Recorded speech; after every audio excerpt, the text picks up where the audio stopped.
Welcome to the Tipping Point Show. I'm Jimmy Evans. I'm so glad that you've joined me today. I've got a really important message for you, and before I bring it, I just want to say that we have an End Time Prophecy Conference coming up on September the 17th, right here in the Dallas area at Grapevine, Texas, at Fellowship Church. Wonderful church. Pastor Ed Young, he's going to be one of our speakers there. This is an all-day conference from 9 in the morning until 5 in the afternoon. I'll be speaking first and last. I'm going to go 2 times that morning. I'm also going to be speaking the next morning on Sunday morning at Fellowship Church on End Time Prophecy. So if you stay over till Sunday morning, you can hear me 3 times, but we also have Pastor Billy Crone.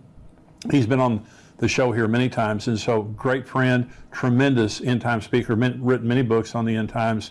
We have Greg Laurie, who is a contributor here at endtimes.com. He's written many books on the end times, great speaker. Also, Dr. Mark Hitchcock. He also is a contributor. He filled in for me last week. He's written over 30 books on the end times. He is a wealth of knowledge. He'll be speaking at the conference. Also, Rabbi Jonathan Cahn. Now, Rabbi Jonathan Cahn, in my opinion, is the most profound prophet, end-time prophet that we have in our generation. His books and revelation are astounding. I met him many years ago. I went to New York City after he wrote the book, The Harbinger, and I interviewed him there. Dear friend of ours, but he is going to be there bringing a special message at the conference. So we have a great lineup of speakers all day long. It's $99 for the conference. It is a $49 for the live stream. And so you can go on conference.endtimes.com and sign up. Bring somebody with you. Bring friends, bring your family, bring a group for your church. We would love to have you. That is conference.endtimes.com. We would love to have you be there. I would love to see you there. Now, I want to talk on this program. We're all saddened about what's happened in Uvalde, and it's just absolutely horrific to see someone as evil as that young man go into a school and just shoot. He shot his grandmother in the head shot her in the face before he went to the school. And it's just so heartbreaking to see those innocent lives taken, both the kids and also the adults. And so we live in a very, very immoral, godless time. And this is exactly the way that Jesus and the Apostle Paul told us that the world would look at the end. And so here's what the Bible says about immorality in the end times. These are the words of Jesus in Luke 17, beginning with verse 26. As it was in the days of Noah, so it will also be in the days of the Son of Man. They ate, they drank, they married wives, they were given in marriage until the day that Noah entered the ark, and the flood came and destroyed them all. Likewise also as it was in the days of Lot. They ate, they drank, they bought, they sold, they planted, they built. But on the day that Lot went out of Sodom, it rained fire and brimstone from heaven and destroyed them all. Even so will it be in the day when the Son of Man is revealed. So Jesus is saying, just like the days of Noah, just like the days of Lot, it's going to be just like that when Jesus returns. Well, here are 4 parallels between the days of Noah and Lot and the days that we're living in now. And the first is a business as usual attitude of sinners. Buying, selling, marrying, giving in marriage. And this is why I don't believe that Jesus will come at the end of the tribulation. And some people teach that very, very strongly, that they believe that believers are going to go through the tribulation. There will not be a business as usual attitude when 3/4 of the world's population has been killed and the world is a smoldering ruin at the end of the tribulation. The second parallel is a refusal of sinners to listen to the warnings of the righteous. I'm a preacher. There are many preachers around the world, many churches telling the truth, and many people refusing, many people mocking, which is also a sign of the end times, many people mocking us and mocking Christians for the way they believe. Noah and Lot did not have one convert, either of them. In fact, Lot lost his wife. She turned back and became a pillar of salt on the way out of Sodom and Gomorrah. And so just the world that we're living in and just their mockery of Christianity, that is a sign of the times. The third parallel is a sudden removal of the righteous from among the wicked. Noah got on the ark. God lifted him above the flood the way he will lift us up above the tribulation. And then, of course, Lot went out of Sodom and Gomorrah. The angels that came in to take Lot and his family out said, we can't judge this place until you're gone and you have arrived safely at your destination. Again, that's why I don't believe that we're going to go through the tribulation. We are not destined for wrath.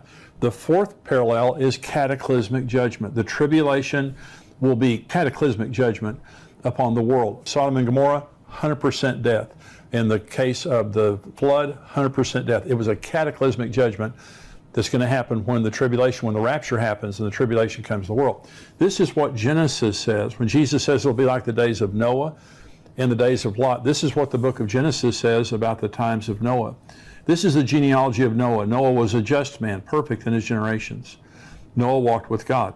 And Noah begot 3 sons, Shem, Ham, and Japheth. The earth was also corrupt before God, and the earth was filled with violence. Listen to that. So God looked upon the earth, and indeed it was corrupt, for all flesh had corrupted their way on the earth. And God said to Noah, the end of all flesh has come before me, for the earth is filled with violence through them, and behold, I will destroy them with the earth. Now, it said the world was corrupt, and that is the Hebrew word shakath. It means evil, filthy, and immoral. The world was full of immorality, filth, and violence. Sounds like the world we're living in today. And remember, Jesus said, as it was then, it will be in the day when the Son of Man is revealed. This is Lot's world, according to 2 Peter chapter 2. For if God did not spare the angels who sinned, but cast them down to hell and delivered them into chains of darkness, to be reserved for judgment, and did not spare the ancient world, but saved Noah, one of 8 people, a preacher of righteousness, bringing in the flood on the world of the ungodly, and turning the cities of Sodom and Gomorrah into ashes, condemned them to destruction, making them an example to those afterward who would live ungodly, and delivered righteous Lot, who was oppressed by the filthy conduct of the wicked.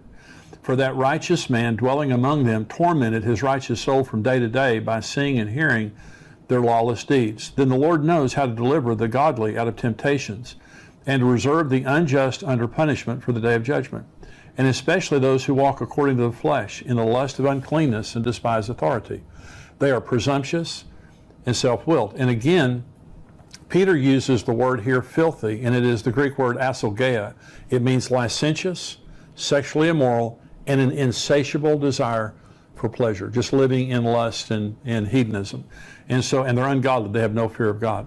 And so Sodom and Gomorrah were known for rampant homosexuality. That's where the word Sodom comes from. And the men of the city were so evil that they tried to force themselves on the angels who came to deliver Lot and his family.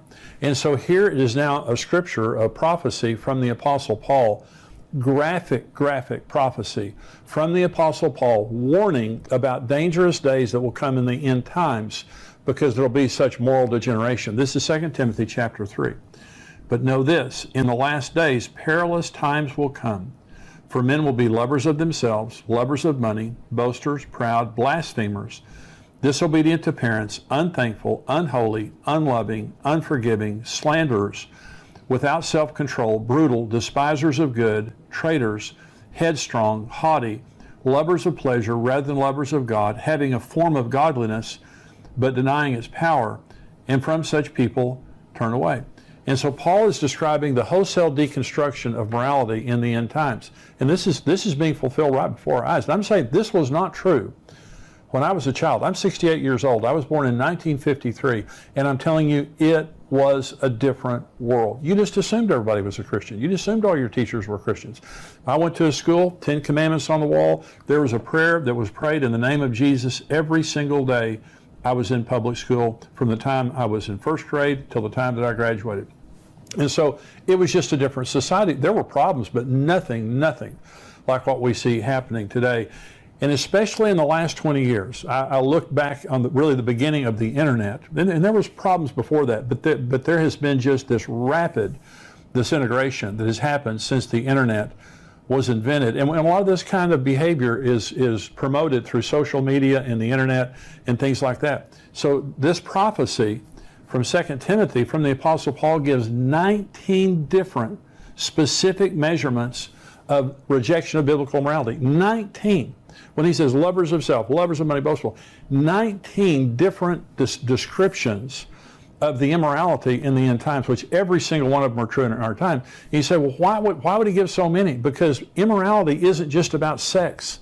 It is about our whole lives. Sexuality is just one part of immorality, but also lying and stealing and violence and corruption and selfishness and all those kinds of things. And so immorality is like a cancer that spreads.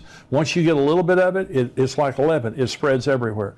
The second reason that he gives so many is it explains why God hates immorality and why he judges it so severely. Let me say this. The reason that God hates immorality is because it damages people. God loves people. God isn't some ogre that just sits up in heaven and doesn't want us to have any fun. Morals protect. If you don't understand why morals are there, morals protect. If you brought your children to me and you said, Jimmy, we've had an emergency, could you take care of our kids for a while we take care of this emergency? And I said, sure. Well, if I'm a moral person, your kids are safe. I mean, when you get back a week from now or a year from now, your kids are going to be as good or better than when you left them with me. But if I'm immoral, they're not safe. Morals protect. A moral society is a safe society.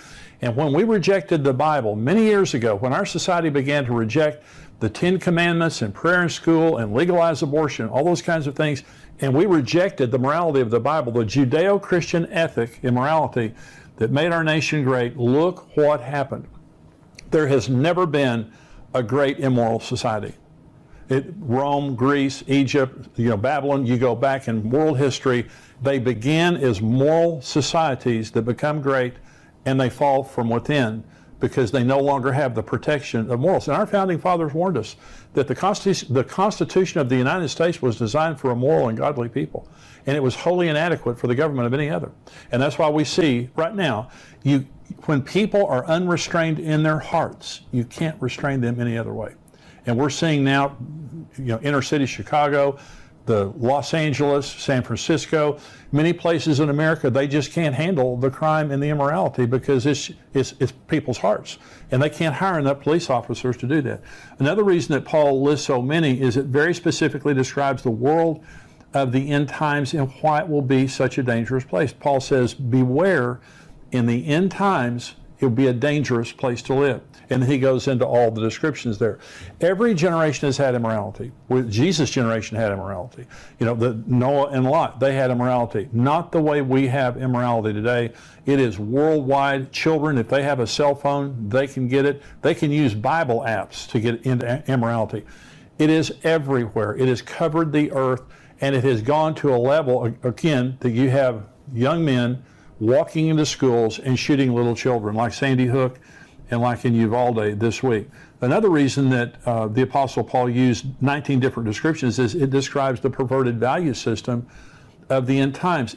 All societies have values, and so it's their culture.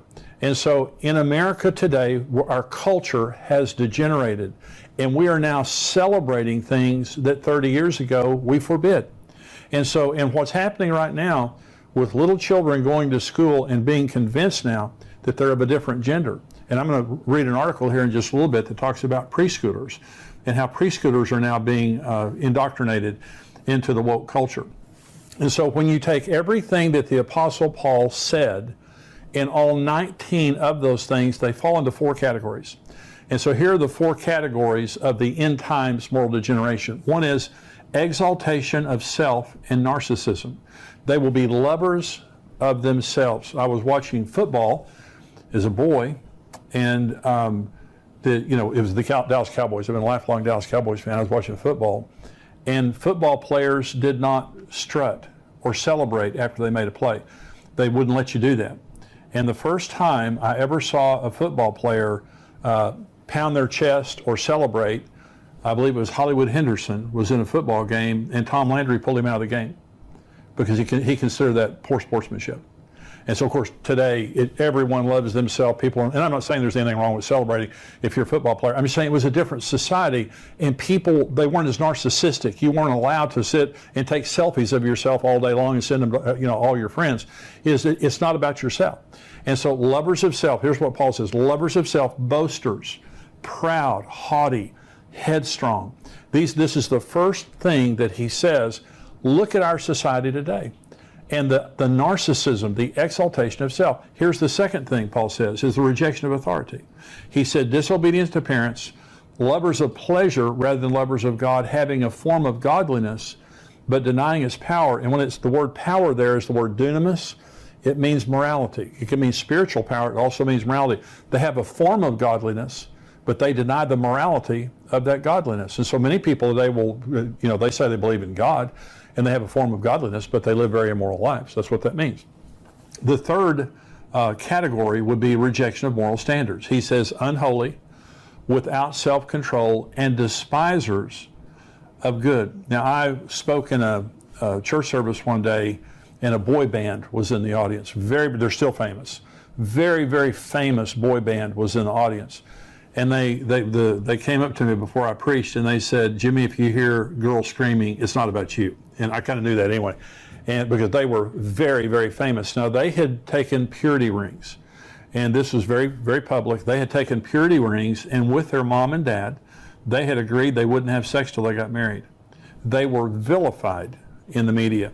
I mean, they were roasted in the media because they wanted to be pure before they got married.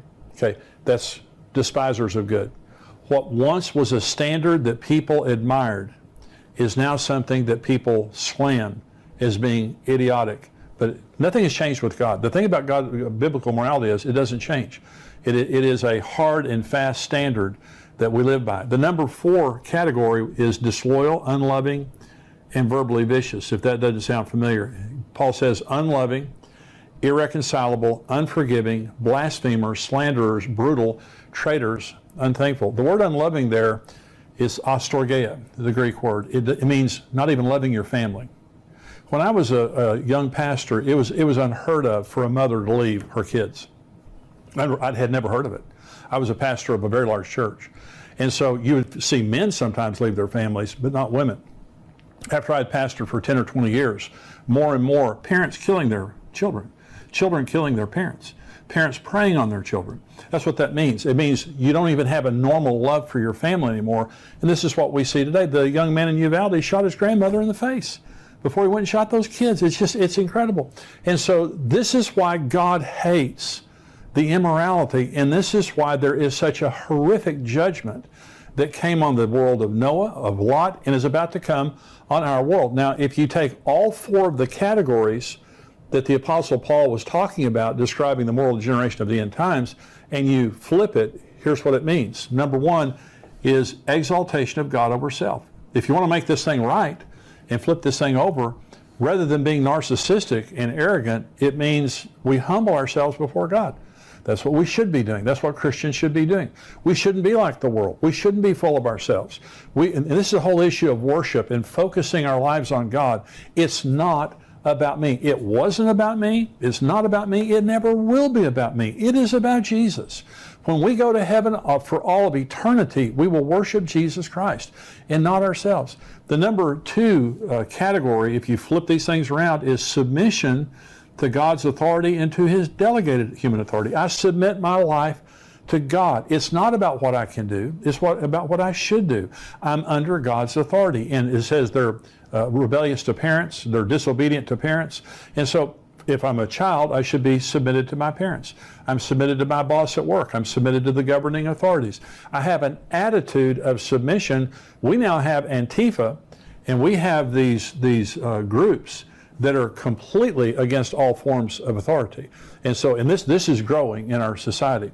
Number 3 standard or category would be acceptance of absolute moral standards of the Bible, rather than being immoral and haters of good. We love good. And the 4th category is loving others loyally and sacrificially, rather than being brutal, unforgiving, irreconcilable, and things like this. This is how America began. Those were the standards that made America great. And so America, and let me just say this, this will not get better. Okay. As believers, we can be the salt and light of the world, but we know, according to the words of Jesus, that when He returns, it's going to be like Noah, and it's going to be like Lot. He told us exactly what the world is going to be like, and that's why Jesus can come at any time. And I'm saying, for me personally, I want Jesus to come now. There's nothing in this life. All my family's going with me. All the people I care about are going with me. And this world is a rotten, evil place. And so again, it says that Lot's righteous soul was vexed day after day as he had to sit there and watch what those people were doing. And I know that that's the way many of you feel. That's the way I feel. When you see what's happening in Uvalde, when you see the things that are happening in the world right now, it just breaks your heart and it vexes your soul. And you say, how long can this go on? Well, it can go on until the time that the rapture happens, and that will happen. The world is not going to be a better place. I hope a lot of people get saved, and that's the job of the church, is for us to be salt and light in the world and for us to preach the gospel. And so that has to keep going on. And so here's what Jesus told us in Matthew 5. He said, you're the salt of the earth, but if the salt loses its flavor, how can it be seasoned? It is then good for nothing but to be thrown out and trampled underfoot by men. You are the light of the world. A city that is set on a hill cannot be hidden, nor do they light a lamp and put it under a basket, but on a lampstand, and it gives light to all who are in the house. Let your light so shine before men that they may see your good works and glorify your Father in heaven. This is our job in the end times world, and that is we have to be standard bearers. We have to be people of the light. It's so important. It's so important to be together with other believers, because when you get off by yourself, you weaken. Especially when you get around immoral people. 1 Corinthians 15:33 says, don't be deceived. Bad company corrupts good morals. And so if you let your kids be around bad kids, no one's perfect, but if you let them be around unbelievers, it's going to corrupt their morals. If you have friends, your closest friends are people who are unbelievers, who have ungodly lifestyles, it's going to corrupt your morals. We need to be around believers. We need to be in church like never before. And we need to be the salt and the light of the world. That is what God has called us to do. And so if you're watching on YouTube, I hope that this message has been a blessing to you. Now, we have a subscriber-only area of this podcast, and I'm about to go into it right now.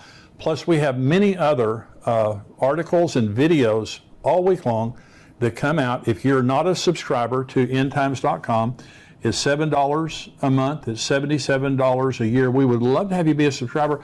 And this is how we support the ministry, is through subscriptions. And so $7 a month, $77 a year. We try to make it very affordable. But we have Greg Laurie, we have Dr. Mark Hitchcock, myself, writing articles, creating videos to keep you encouraged and informed on what is happening in the world that we live in. And I believe that it is a bargain for $7 just to receive some encouragement. Every single week, several times a week, we come out with articles and videos. Become a subscriber, endtimes.com. God bless you. I want to thank you for watching this Tipping Point